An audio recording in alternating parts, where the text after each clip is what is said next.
Kata Allah Ta'ala, apakah hambaku nggak tahu? Dia punya Tuhan yang akan mengampuni dosa hambanya. Dan Tuhan ini akan mengajaknya kepada Allah Subhanahu wa Ta'ala. Tuhannya akan mengajak hamba yang pendosa ini untuk kembali kepadanya. Faghafartu abdi, kata Allah Ta'ala, dan aku ampuni hambaku, kata Allah Ta'ala. Dan lagi-lagi ketiga kali begitu. Begitu pulang ke rumah, kumpul lagi sama teman, sendiri lagi di rumah, datang lagi setan, datang lagi itu hawa nafsu, berbuat dosa lagi, jatuh lagi. Dia ngomong lagi, ya Allah ya Rabb, aznabtu akhar, aku lagi-lagi jatuh dalam dosa, ya Allah, ampuni aku ya Allah. Jawaban Allah sama, saudara, kata Nabi, ahalima abdi anna lahu rabban yaghfiru dzamba wa ya'khudh bihi. Tidaklah hambaku tahu dia punya Tuhan yang mengampuni dosanya dan yang akan mengajaknya kepadanya. Terus seperti itu. Kata Imam Nawawi, "Lau takarrara dzanab mi'ata marrah aw alaf marrah aw akthar wa taba fi kulli marrah qubilat taubatuhu wa saqatat dzunubuh." Kata Imam Nawawi, andai kata seorang hamba ngulangin dosanya 100 kali atau 1000 kali atau lebih dari itu, kemudian dia selalu tobat lagi sama Allah, tobat lagi sama Allah, kembali lagi kepada Allah, istighfar lagi, minta ampun lagi sama Allah Subhanahu wa Ta'ala, maka Allah akan nerima taubatnya, ya ikhwan. Yang penting kita nggak pernah putus asa untuk kembali kepada Allah Subhanahu wa Ta'ala. Assalamualaikum warahmatullahi wabarakatuh. Alhamdulillah rabbil alamin, wassalatu wassalamu ala habibi rabbil alamin, sayyidina wa habibina wa syafi'ina wa nuri qulubina Muhammad al-Fatih lima ughliqa wal khatimi lima sabaqa nasiril haqqi bil haqq wal hadi ila siratil mustaqim wa ala alihi wa sahbihi haqqa qadrihi wa miqdarihi al-azim. Ya fattahu ya alim, amma ba'd. إلى حضرة النبي محمد صلى الله عليه وسلم، ثم إلى روح خصوصا الإمام ابن عطاء الله السكندري وشيخه أبو عباس المرسي وشيخ الإمام أبو حسن الشاذلي سيدنا الفقيه مقدم محمد بن علي بعلوي وجميع سادتنا الأبي علوي وأصولهم وفروعهم، أن الله يتغشاهم بالرحمة والمغفرة ويدخلهم الجنة برحمته ويعيد علينا من بركاتهم وأسرارهم وأنوارهم وعلومهم في الدين والدنيا والآخرة بسر الفاتحة. أعوذ بالله من الشيطان الرجيم. بسم الله الرحمن الرحيم. الحمد لله رب العالمين الرحمن الرحيم مالك يوم الدين، إياك نعبد وإياك نستعين اهدنا الصراط المستقيم صراط الذين أنعمت عليهم غير المغضوب عليهم ولا الضالين. قال المصنف رحمه الله تعالى ونفعنا به وبعلومه في الدارين آمين. وقد يظفر بها العبد المشقق الأكعاب دون سيده، وقد تظفر بها المرأة دون زوجها، والشاب دون الشيخ، فإن ظفرت بها فقد أحبك الله، لقوله تعالى إن الله يحب التوابين ويحب المتطهرين.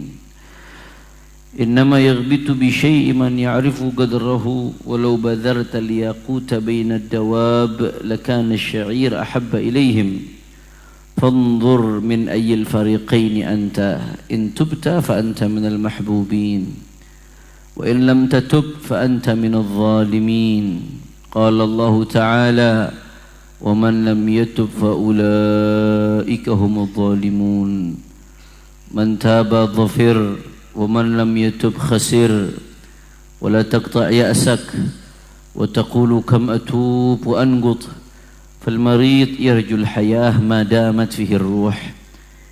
إذا تاب العبد فرحت به داره من الجنة وتفرح به السماء والأرض والرسول صلى الله عليه وسلم. فالحق سبحانه لم يرضى أن تكون محبا بل محبوبا، وأين المحبوب من المحب؟ صلوا على رسول الله. Yang sama-sama kita hormati dan kita muliakan guru kita bersama, Syekhuna Al-Mahbub Al-Makhtub Al-Habib Quraish Ibn Qasim bin Ahmad bin Husain bin Tahir Baharun beserta segenap keluarga besar beliau. Tidak lupa yang hadir di sini ada guru kita Al-Habib Syekh Al-Habsyi, ada guru kita Al-Habib Muhammad bin Alawi Al-Kaf.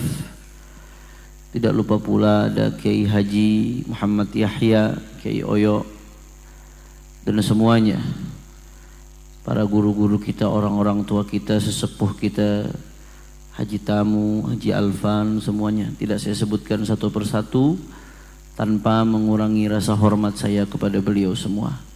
Kita doakan mudah-mudahan guru-guru kita, orang-orang tua kita, Allah panjangkan umurnya, Allah sehatkan badannya, Allah jaga zahir batinnya, Allah menangkan perjuangannya.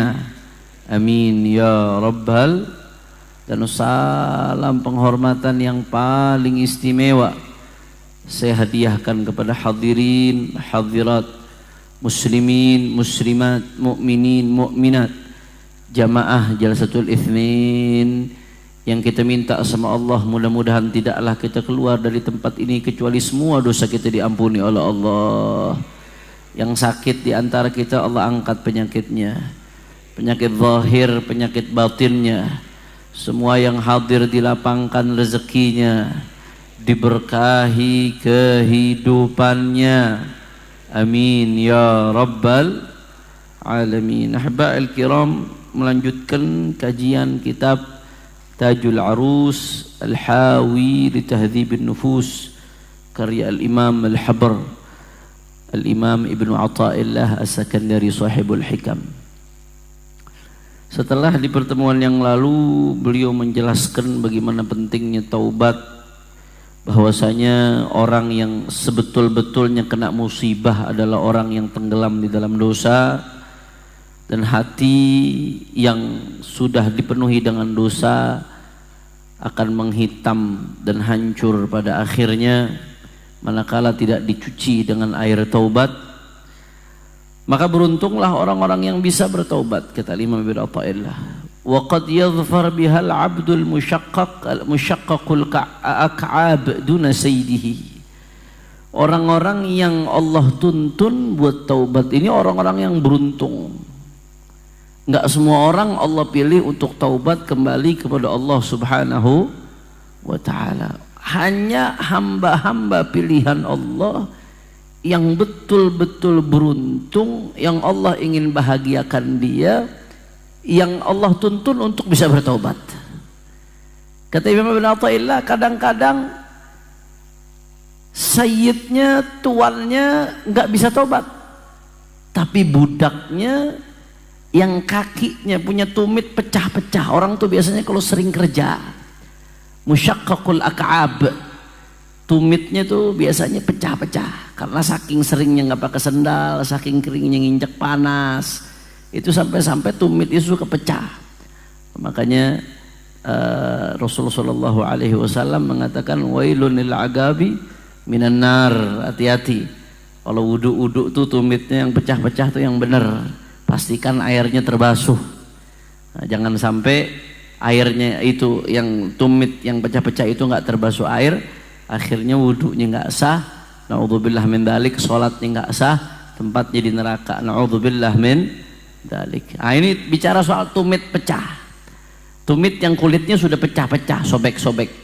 Nah, kata Ibnu Athaillah, kadang-kadang budak yang tumitnya sudah pecah, sudah sobek-sobek karena saking banyaknya kerja, itu Allah tuntun buat taubat, tapi tuannya nggak Allah tuntun. Kalau sudah begitu, walaupun yang ini tuan, yang ini budak, yang beruntung ya budak. Makanya ada satu cerita, ada seorang jariyah, budak perempuan A'jamiyah, dia non Arab, kemudian cantik, wadhi'ah, wajahnya bercahaya, cantik, terang benderang, wajahnya berbinar-binar. Budak ini mirip seorang Ubaidillah ibn al-Hasan Qadhil Basrah, milik seorang hakim di Basrah yang namanya Ubaidillah ibn Hasan. Nah, Ubaidillah ibn Hasan ini sayang sekali dengan budaknya, karena budak itu Sekarang udah nggak ada zaman sekarang budak, kecuali kalau akhir zaman nanti terjadi peperangan lagi, orang-orang kafir banyak yang berjatuhan, bisa saja kembali itu, karena tawanan perang itu bisa berubah jadi budak. Tapi sekarang nggak ada. Kalau dulu yang namanya budak itu, laki-laki kalau punya budak perempuan itu dihukumi bisa seperti istri, bisa diajak tidur bareng bersetubuh. Nah, ini Abdullah bin Hasan sayang sekali dengan budaknya, cinta sekali dengan budaknya. Suatu saat dia tidur sama budaknya, pas malam, tengah malam, kalau bahasa orang Betawi mendusin, terbangun di tengah malam, dia lihat budaknya udah nggak ada di sampingnya. Ketika dia lihat, ya Allah, kemana ini budak? Jangan-jangan kenapa-napa ini budak. Dicari, cari. Akhirnya begitu dicari, ternyata budaknya lagi sujud kepada Allah Subhanahu wa Ta'ala. Tuannya tidur, budaknya lagi sujud sama Allah Subhanahu wa Ta'ala. Menariknya ketika budak ini sujud, terdengar oleh si tuan apa yang dibaca oleh budak di dalam sujudnya. Budaknya ngomong apa? Bihubbika li ighfir li ya Rabb. Bihubbika li ighfir li ya Rabb. Ya Allah, ini doanya si budak nih. Dengan cintamu kepadaku ya Allah, tolong ampuni aku ya Allah. Ini pede apa enggak ini? Dia bukan bilang dengan cintaku kepadamu, enggak, dengan cintamu kepadaku ya Allah. Ini pedenya top ya. Ampuni aku ya Rabb dengan cintamu kepadaku ya Allah. Si tuan begitu dengar budaknya baca seperti itu dalam sujudnya, apa kata tuannya? La taquli hakadha wa quli bihubbi lak. Kata tuannya, kamu jangan ngomong begitu, pede banget kamu. Dengan kecintaanmu kepadaku ya Allah ya Rabb, katakan dengan kecintaanku kepadamu ya Allah, ampuni ya Allah. Budak dengar tuannya ngomong seperti itu, ini tuannya kan baru bangun tidur, sedangkan dia sholat. Kata nih budak, faqalat ya battal hubbuhu li akhrajani minasyirik ilal islam wa hubbu li ayqadha aini wa anama ainak. Wahai pengangguran, karena tuannya baru bangun tidur dipanggil battal, pengangguran. Pengangguran, bagaimana aku nggak yakin Allah cinta kepada aku? Aku dulunya musyrik, tapi karena cinta Allah kepadaku, aku dituntun untuk masuk Islam. Bagaimana aku nggak yakin dengan cinta Allah kepadaku? Allah yang membangunkan aku dari tidur yang begitu nikmat untuk bersujud kepadanya, sedangkan kau masih tidur. Kalau bukan Allah cinta kepadaku, Allah nggak akan bangunkan aku untuk bersujud kepadanya di tengah malam seperti ini. Sallu ala Rasulillah. Allahu Akbar. Itu tuannya begitu dengar jawaban si budak, apa kata tuannya? Khalas, fadhhabi anta hurrah liwajhillah. Udah, ente pergi, ente sekarang merdeka. Omongan ente bener, ente memang dicintai oleh Allah Subhanahu wa Ta'ala. Karena kalau nggak dicintai Allah, nggak bisa bangun tengah malam sujud. Nggak dicintai Allah, nggak bisa bangun tengah malam memohon ampunan, maghfirah kepada Allah Subhanahu wa Ta'ala. Orang-orang yang bisa melafatkan seperti itu, Anda kalau sekarang bisa melafatkan seperti itu di tengah malam, di tengah sujud, berarti Anda sedang dipilih oleh Allah. Jangan anggap enteng. Syukuri itu nikmat, jaga itu nikmat. Nggak semua orang diberikan nikmat itu oleh Allah Subhanahu wa Ta'ala. Ya Rabb, mudah-mudahan kita termasuk yang diberikan nikmat itu oleh Allah Subhanahu wa Ta'ala. Tapi jangan sampai juga itu membuat kita sombong, kibir. Jangan sampai membuat kita merasa ujub, merasa lebih baik dari orang lain. Kamu nggak siapa-siapa kok, kamu cuma digerakin sama Allah. Kalau Allah cabut selesai, apa yang membuat kamu sombong? Sebagian ulama mengatakan, andai kata kamu malam tidur, kemudian kamu bangun subuh dalam keadaan nyesel, kamu nggak bangun tahajud, itu lebih baik daripada kamu bangun dalam keadaan kamu bangga, ngeremehkan orang lain akhirnya. Nggak bagus juga. Jadi tetap kita berharap digerakkan oleh Allah untuk ibadah, digerakkan oleh Allah untuk taubat, digerakkan oleh Allah untuk minta ampun, tanpa merasa ana. Tanpa merasa inilah saya. Bukan dia, bukan. Arba'atun muhlikatun li abdi, arba'atun muhlikatun li abdi, ana wa nahnu wa indi. ana wa nahnu indi. Ada 4 hal yang bisa merusak seorang hambanya Allah Subhanahu wa taala. Apa? Ana. Yang pertama saya. Dikit-dikit ngomong ini lo saya, ini lo saya. Nahnu kami. Ini lo kami. Yang satu lagi indi, yang ketiga. Indi ini menurutku. Udah merasa hebat akalnya, menurutku. Satu lagi lupa, ada 4 kata-kata yang bisa merusak hati seorang hamba. Saya, kami, menurutku. Nah, itu dikit-dikit saya. Ada ngerusak seorang hamba. Kita berharap, minta sama Allah supaya digerakin lisan kita agar beristighfar, bertaubat kepada Allah Subhanahu wa taala, tapi tanpa merasa kita hebat, tanpa merasa kita istimewa, tanpa merasa kita hamba yang betul-betul diistimewakan oleh Allah Subhanahu. Cukup bersyukur sama Allah, cukup bersyukur. Waqad yadhhar bihal abdul musyaqqaq al-ka'ab duna sayyidihi. Kata Imam bin Athaillah, orang yang bertobat ini berarti hamba pilihan Allah. Kadang-kadang budaknya dapat, tuannya belum tentu dapat. Waqad tadhhar bihal mar'atu duna zawjiha. Terkadang perempuan bisa dapetin makom taubat, suaminya belum tentu bisa dapat. Karena hanya pilihan Allah yang bisa dapatkan makom tersebut. Wasyab duna syekh. Kadang-kadang anak muda yang dapat makom taubat, justru yang kakek-kakek nggak mau tobat-tobat. Ada nggak yang model begitu? Ada. Berapa banyak anak-anak muda yang bersyukur kalau ada yang seperti ini. Syabun nasya'a fi ibadatillah. Anak muda yang tumbuh dalam ibadah kepada Allah Subhanahu wa taala. Yang dikatakan oleh Nabi SAW dalam hadisnya, minas sab'atil ladzina yudhilluhumullahu fi dhilli 'arsyihi yauma la dhilla illa dhilluh. Termasuk 7 golongan yang nanti di padang mahsyar mendapatkan naungan Allah. Ketika nggak ada naungan kecuali naungan Allah. Di antara 7 golongannya itu siapa? Syabun nasya'a fi ibadatillah. Anak muda yang tumbuh dalam keadaan ibadah. Kalau anak muda mabok-mabokan banyak. Anak muda sibuk dengan hura-hura banyak. Anak muda sibuk dengan foya-foya banyak. Tapi ada anak muda hidupnya di majelis, anak muda hidupnya di masjid, anak muda hidupnya di pesantren. Di saat teman-temannya dengan asyiknya main handphone, teman-temannya dengan asyiknya, dengan bebasnya pacaran, teman-temannya dengan asyiknya bermaksiat, tapi dia di pesantren, dia kekang hawa nafsunya, dia sholat berjamaah, dia tahajud, dia zikir, dia tuntut ilmu warisannya Rasulullah SAW. Pemuda seperti ini, walaupun mungkin dia nggak merasakan kenikmatan yang dirasakan umumnya anak muda, tapi nanti di akhirat, syabun nasya'a fi ibadatillah, dia termasuk anak muda yang tumbuh dalam keadaan ibadah kepada Allah. Di akhirat nanti termasuk 7 golongan yang mendapatkan naungannya Allah Subhanahu wa taala. Sampai-sampai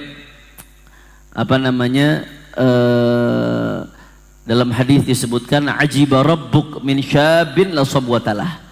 Kata Rasulullah SAW, ya, Tuhan kalian cinta kepada anak muda yang nggak kayak anak muda lainnya. Dalam hadis qudsi disebutkan, ayyuhasyab at-tarik syahwatahu min ajli. Ini pemuda-pemuda dengarkan nih. Beruntung pemuda-pemuda yang hadir majelis, pemuda-pemuda yang di pesantren, pemuda-pemuda yang habisnya masa mudanya dihabiskan untuk taat kepada Allah. Dalam hadis qudsi Allah mengatakan, ayyuhasyab at-tarik syahwatahu min ajli, anta indi ka ba'dhi malaikati. Hei anak muda, kata Allah Ta'ala, yang meninggalkan syahwatnya karena aku. Syahwatnya pengennya jam segini nongkrong, bukan ke majelis. Syahwatnya pengennya duduk di pinggir jalan sambil nyanyi-nyanyi. Syahwatnya pengennya maksiat, narkoba, judi online dan lain sebagainya. Tapi ditinggalkan itu semua, diduduk di majelis. Dia baca sholawat dengan penuh kerinduan. Dia berusaha belajar taubat dan memperbaiki dirinya. Apa kata Allah Ta'ala? Ayyuhasyab at-tarik syahwatahu min ajli. Hei para pemuda yang meninggalkan syahwatnya karena aku, kata Allah, anta indi ka ba'dhi malaikati, engkau bagiku seperti sebagian malaikat-malaikatku. Sallu ala Rasulillah, sallu ala Rasulillah. Insyaallah mudah-mudahan di sini orang-orang tua yang punya anak-anaknya jadi anak-anak pemuda-pemuda yang soleh insyaallah. Anak-anak muda yang hadir di sini mudah-mudahan diberikan istiqamah sampai nanti panjang umur, sehat walafiat, mati dalam keadaan husnul khatimah. Amin ya rabbal alamin. Nah, kata Imam Abi Athaillah, kadang-kadang yang tua nggak dapat, Yang muda justru dapat. Berarti yang muda itu yang dipilih oleh Allah Subhanahu wa ta'ala. Maka Imam Athaillah sekarang mau bicara sama kita. Fa in dhafirta biha, kalau kamu semua di antara kita yang mendengar omongan Ibn Athaillah, kalau kamu, kata beliau, dhafirta biha, kamu beruntung, Allah gerakan untuk bertaubat, faqad ahabbakallah, berarti Allah mencintai kamu. Liqaulihi ta'ala, karena firman Allah ta'ala, innallaha yuhibbut tawwabin wa yuhibbul mutatahhirin, sesungguhnya Allah Subhanahu wa ta'ala cinta kepada hambanya yang bertaubat dan cinta kepada hambanya yang selalu bersuci untuk Allah Subhanahu. Cinta, magom cinta nih nggak main-main ya ikhwan. Mahbub, orang yang taubat itu mahbub, dicintai oleh Allah. Beda orang yang mencintai dan dicintai. Kalau orang mencintai, makomnya mendatangi. Bapak kalau dicintai, dia akan didatangi. Orang yang mencintai, dia akan memberikan. Tapi kalau dicintai, diberikan. Resapi baik-baik omongan saya. Beda antara mencintai dengan dicintai. Kita ini pendosa-pendosa yang udah sering nantang aturannya Allah, yang udah sering nerobos larangannya Allah. Begitu kita tobat, engkau berpindah, engkau sedang menjadi mahbub, hamba yang dicintai oleh Allah Subhanahu wa ta'ala. Yang penting taubatnya tulus, taubatnya serius, betul-betul kembali kepada Allah Subhanahu. Beda kalau sudah mencintai sama dicintai, beda. Taib mahbub, orang yang taubat mahbub, dicintai oleh Allah. Ente dicintai sama manusia aja kadang-kadang girang, padahal manusia la yadurrak wa la yanfa'ak. Manusia nggak bisa memberikan ente madarat wala manfaat. Gembira dicintai sama manusia. Ini dicintai oleh Allah. Para pendosa-pendosa yang kembali kepada Allah dengan segala dosa yang dia bawa, kemudian dia sesal dosanya, dia minta ampun sama Allah, dia janji nggak ngulangin lagi dosanya, mahbub, dicintai oleh Allah Subhanahu wa ta'ala. Seorang hamba kalau sudah dicintai oleh Allah Subhanahu wa ta'ala, Imam Al-Bukhari dan Imam Muslim meriwayatkan, itu kalau Allah udah cinta sama hambanya, innallaha idza habba 'abdan da'a Jibril. Kalau Allah udah cinta seorang hamba, Allah akan panggil malaikat Jibril, ya Jibril, inni uhibbu fulanan fahibbah. Hei Jibril, kata Allah Ta'ala, kalau Allah cinta sama hambanya, aku cinta sama hambaku fulan, fahibbah, maka cintailah dia, kata Allah Ta'ala. Qala fayuhibbuhu Jibril, kata Nabi Muhammad, begitu Allah bilang seperti itu, Jibril langsung cinta kepadanya. Nggak sampai di situ, bukan hanya Jibril yang mencintai, fayunadi fis sama, malaikat Jibril manggil di langit, ya ahlas sama, innallaha yuhibbu fulanan fahibbuh, fayuhibbuhu ahlus sama. Wahai penduduk langit, Allah cinta nih sama hambanya fulan, maka kalian semua cintailah dia. Dicintai sama penduduk langit. Nggak hanya penduduk langit, Jibril manggil penduduk ard, ya ahlal ard, innallaha yuhibbu fulan fahibbuh. Allah cinta sama hambanya fulan, cintailah dia. Penduduk bumi pun mencintai dia.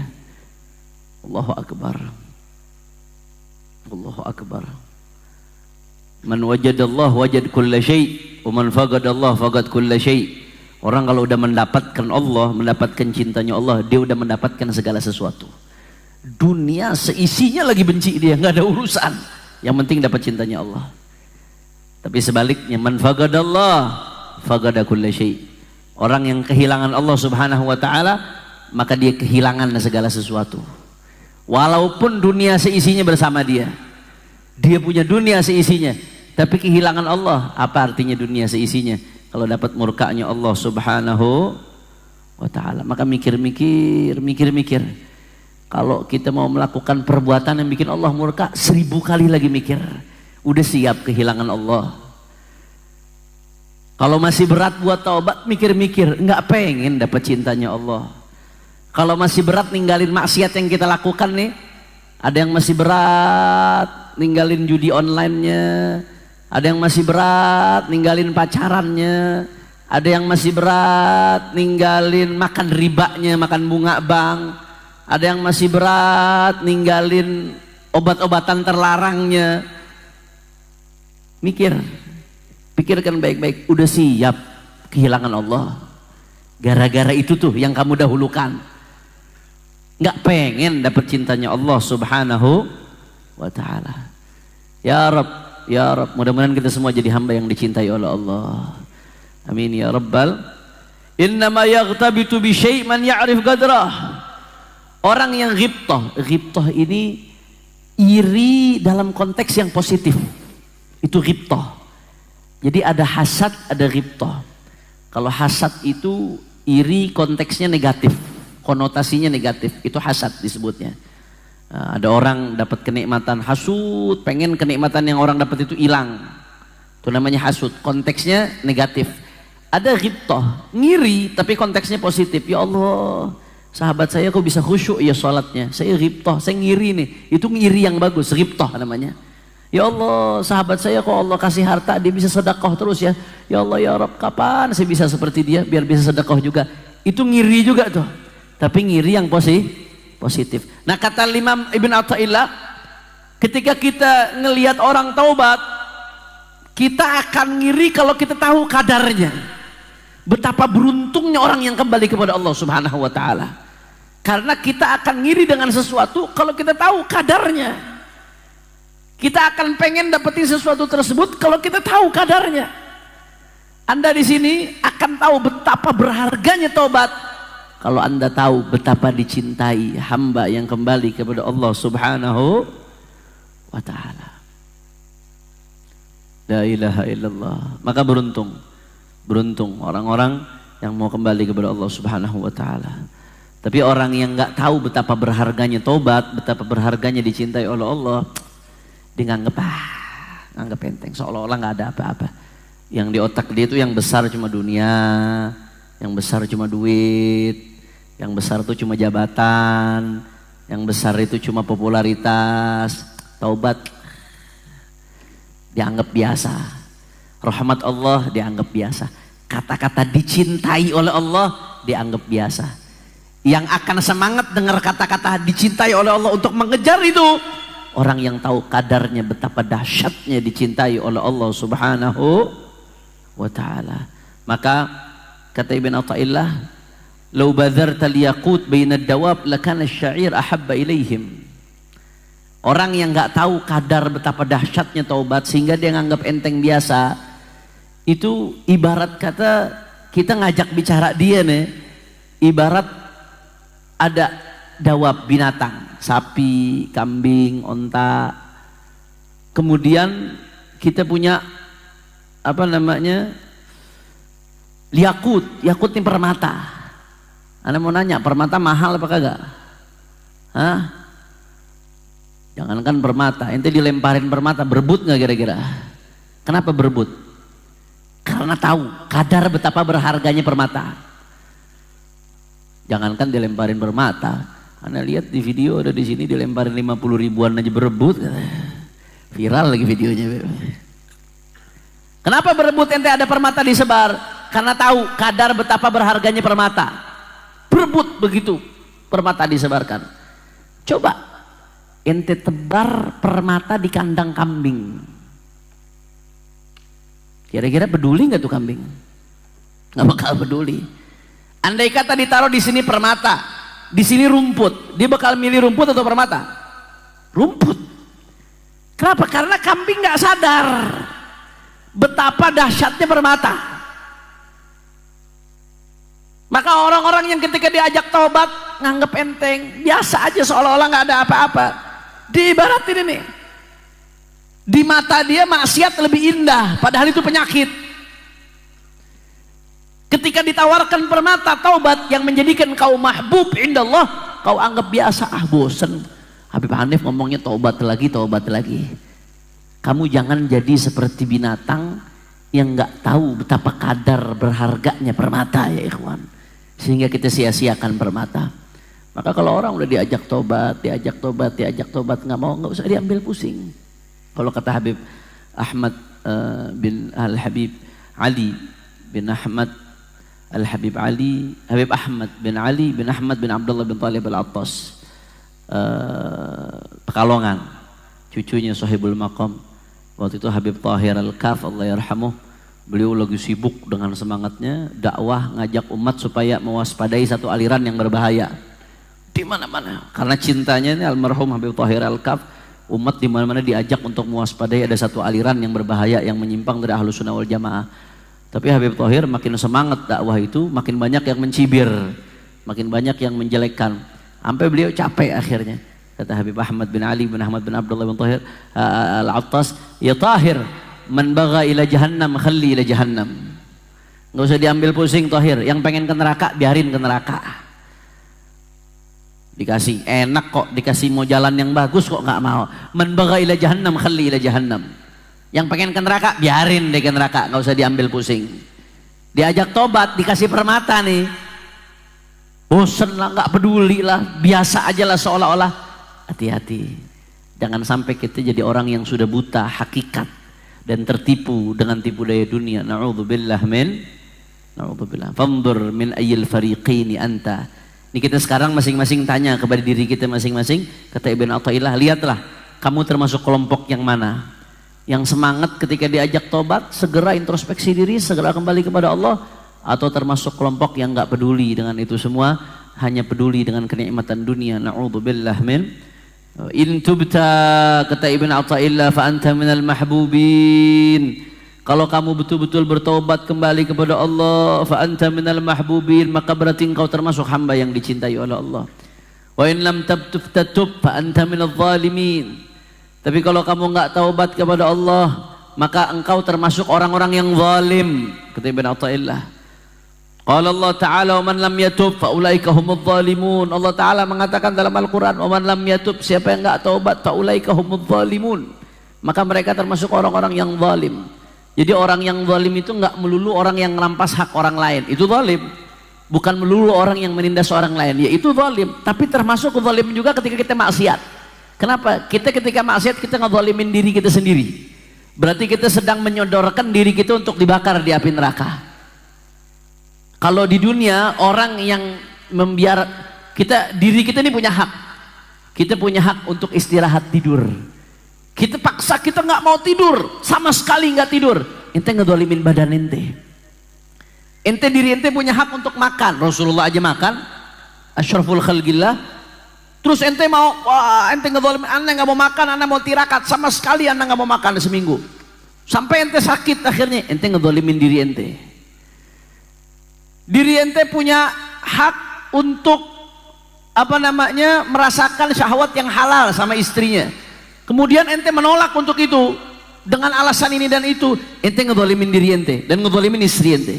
Nah, kalau tidak memberikan haknya saja termasuk zalim, apalagi yang menyodorkan dirinya ke api neraka.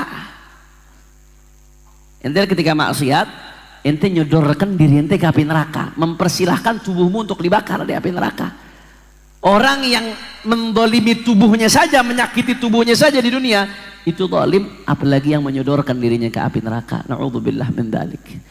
Maka kata Ibnu Athaillah, fa in lam tatub fa anta minadh dhalimin. Kalau kamu tidak mau tobat, maka engkau termasuk orang-orang yang zalim. Na'udzubillah min dzalik. Mantap, dhafir. Siapa yang tobat sekali lagi beruntung. Wa man lam yatub khasir. Siapa yang enggak mau tobat rugi serugi-ruginya. Dia yang rugi. Allah enggak pernah rugi dengan enggak tobatnya dia. Wala taqta ya'sak. Habib, bagaimana kalau saya udah tobat jatuh lagi dalam dosa, Habib? Ini kalau lagi pulang dari MR, Habib, bahas taubat langsung rasanya nggak pengen dosa, Habib. Tapi begitu sendirian di kamar ngelakuin dosa lagi. Begitu ketemu sama temen yang ngajak tergoda lagi, Habib. Saya malu, Habib. Saya tobat jatuh lagi. Saya tobat jatuh lagi, malu, Habib. Apakah orang-orang seperti saya ini masih bisa tobat, Habib? Kata Ibnu Athaillah, wala taqta yaqsa. Jangan kau putuskan harapanmu. Watakul kam atub anqub. Kemudian kau mengatakan berapa kali aku tobat, aku langgar lagi, aku tobat, aku langgar lagi. Syuf, perhatikan baik-baik. Ini contoh luar biasa dari Ibn Athaillah. fal marid yarjul hayah madamat fihi ruh. Allah, sallu ala Rasulillah. Ini omongan Ibn Athaillah nih kabar gembira buat kita. Kata Ibn Athaillah, orang yang sakit masih ada harapan hidup selama masih ada ruhnya. Separah apapun sakitnya, selama ruh belum keluar dari jasadnya masih ada harapan hidup. Begitu pula kamu, selama ruh belum keluar dari jasadmu masih ada harapan kamu untuk taubat kepada Allah Subhanahu wa taala. Jangan putus asa. Kita berdosa ini berarti kita sedang sakit, nyakitin diri kita. Tapi tobat, obatnya apa, dawanya? Ya tobat. Kembali kepada Allah. Minta ampun dari Allah Subhanahu wa taala. Istighfar, sesali dosa-dosa yang kita lakukan. Maka jangan pernah putus asa. Jangan pernah berhenti dari taubat. Di dalam Sahihul Bukhari diriwayatkan bahwasanya Rasulullah sallallahu alaihi wasallam bersabda, "Inna 'abdan asaba dzamban faqala rabbi adznabtu faghfir li." Dalam Sahihul Bukhari Rasulullah mengatakan, sesungguhnya ada seorang hamba yang berbuat dosa. Kemudian hamba ini mengatakan kepada Allah, "Ya Allah, ya Rabb, adznabtu, aku berdosa ya Rabb. Aku jatuh dalam kubangan dosa, faghfir li, ampuni aku ya Allah." Apa jawaban Allah Subhanahu wa taala?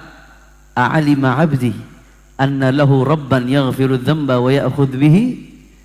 Tidaklah tahu hambaku bahwasanya dia punya Tuhan yang akan mengampuni dosanya dan akan mengajak dia kepada Allah Subhanahu wa taala. Hambaku tidaklah tahu dia punya Tuhan yang seperti itu. Ghafartu lahu, kata Allah, ghafartu 'abdi, aku ampuni hambaku itu, kata Allah Subhanahu wa taala. Kemudian apa yang terjadi? Kemudian berapa saat kemudian hamba ini, kata Nabi SAW, "Tsumma asaba dzamban.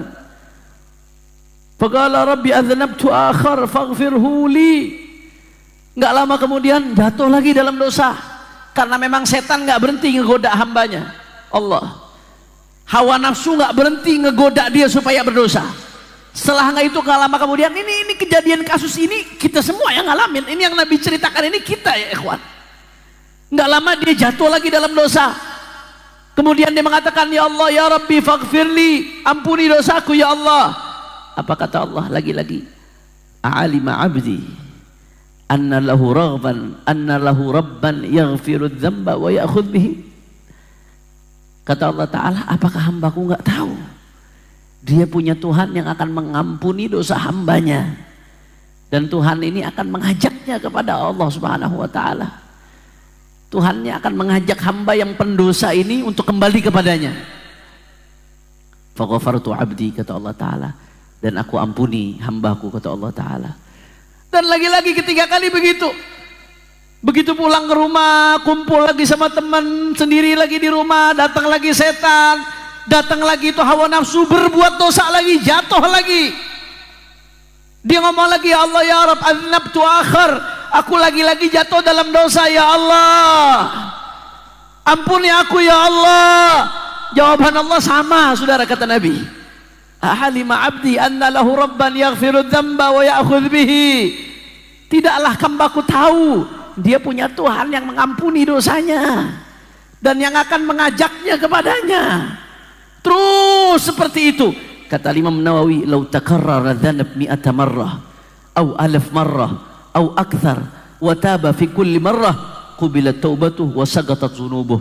Kata Imam Nawawi, andai kata seorang hamba ngulangin dosanya 100 kali atau 1000 kali atau lebih dari itu, kemudian dia selalu tobat lagi sama Allah, tobat lagi sama Allah, kembali lagi kepada Allah, istighfar lagi, minta ampun lagi sama Allah Subhanahu wa taala, maka Allah akan nerima taubatnya ya ikhwan. Yang penting kita nggak pernah putus asa untuk kembali kepada Allah Subhanahu wa taala.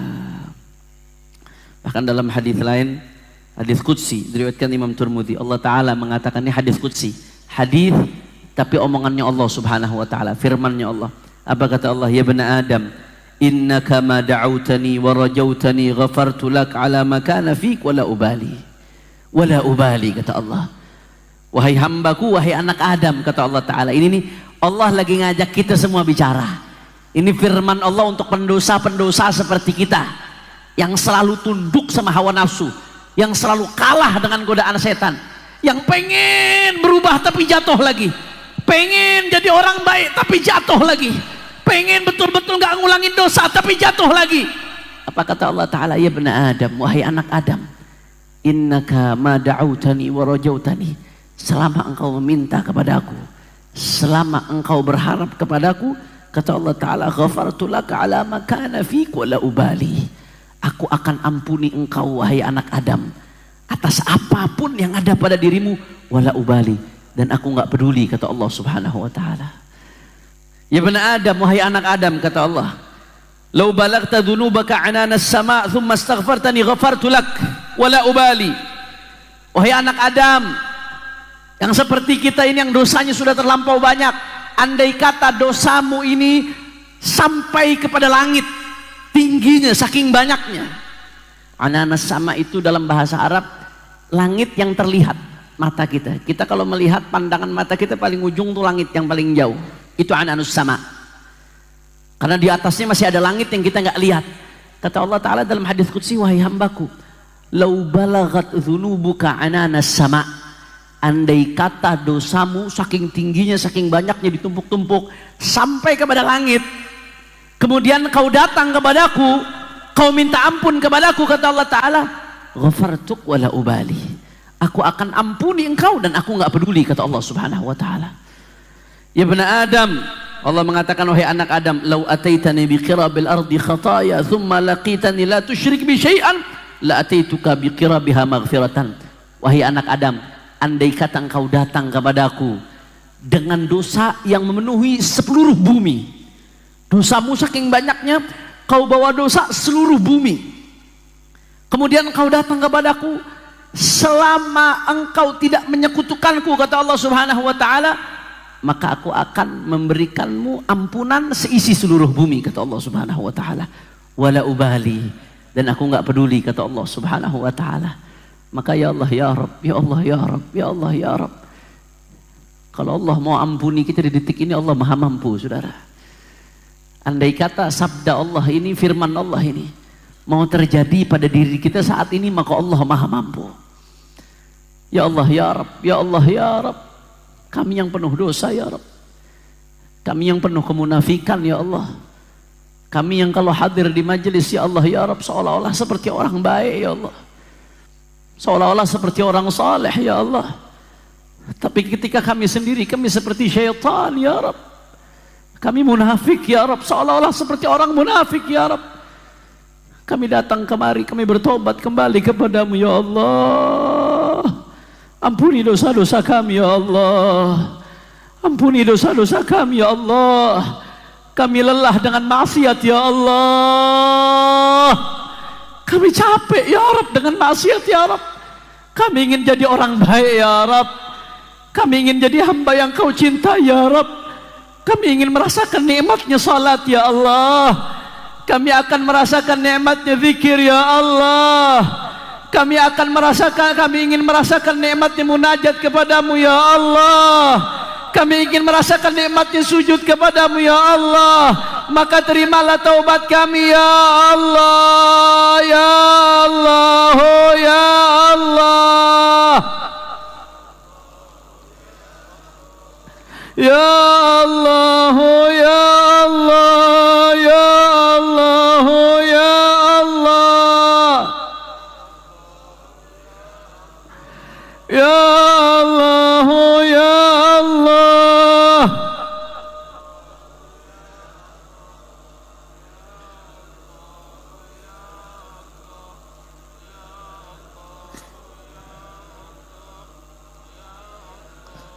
Kami tidak keluar dari tempat ini kecuali telah Engkau ampuni ya Allah. Kami berharap tidak keluar dari tempat ini kecuali Kau catat termasuk yang bahagia ya Allah, ya Allah.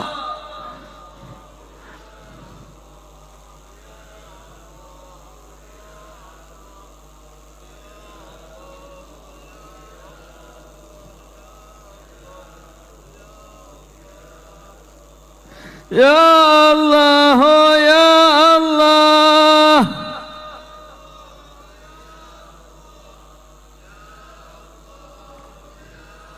Ampuni dosa mata-mata kami ya Allah, agar bisa memandang wajah Nabi Muhammad. Kami lelah ya Rabb, yang kami pandang maksiat lagi ya Rabb. Kami ingin memandang wajah Nabi Muhammad.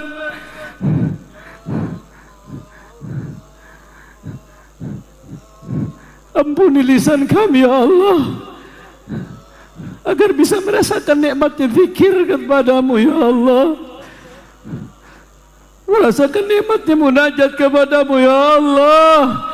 Ya Allah, ya Allah, ya Allah, ya Allah. Ampuni dosa tangan kami ya Allah, agar kelak layak untuk bersalaman dengan tangan indah Sayyiduna Muhammad. Tangan yang penuh dosa ini sedang memohon kepadamu ya Allah, Anta taghfir wa la tubali. Kau yang mengampuni dosa dan tahu tak peduli sebanyak apapun dosa kami ya Rabb. Ampuni ya Rabb. Ya Allah, ya Allah.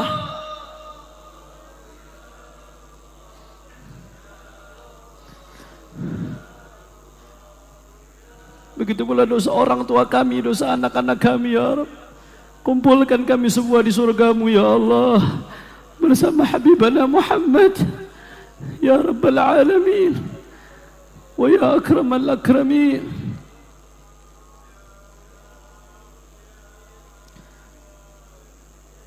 وحسن مني أن نمسك عنة الأقلام في هذا المقام وأقرأ السلام على سيد الأنام. السلام عليك أيها النبي ورحمة الله.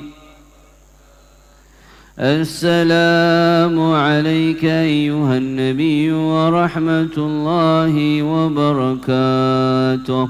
السلام عليك أيها النبي ورحمة الله. وبذلك يحسن الختم كما يحسن التقديم، وعليه أفضل الصلاة والتسليم. اللهم صل وسلم وبارك عليه وعلى آله. Ini saja yang kami sampaikan. Mudah-mudahan yang sedikit ini bisa bermanfaat, dan mudah-mudahan keluar dari tempat ini betul-betul semua dosa kita diampuni oleh Allah Subhanahu wa taala. Kita tidak lagi kembali bermaksiat, mudah-mudahan sampai husnul khatimah. Amin ya rabbal alamin. Ini saja, wal afu minkum. Wassalamualaikum warahmatullahi wabarakatuh.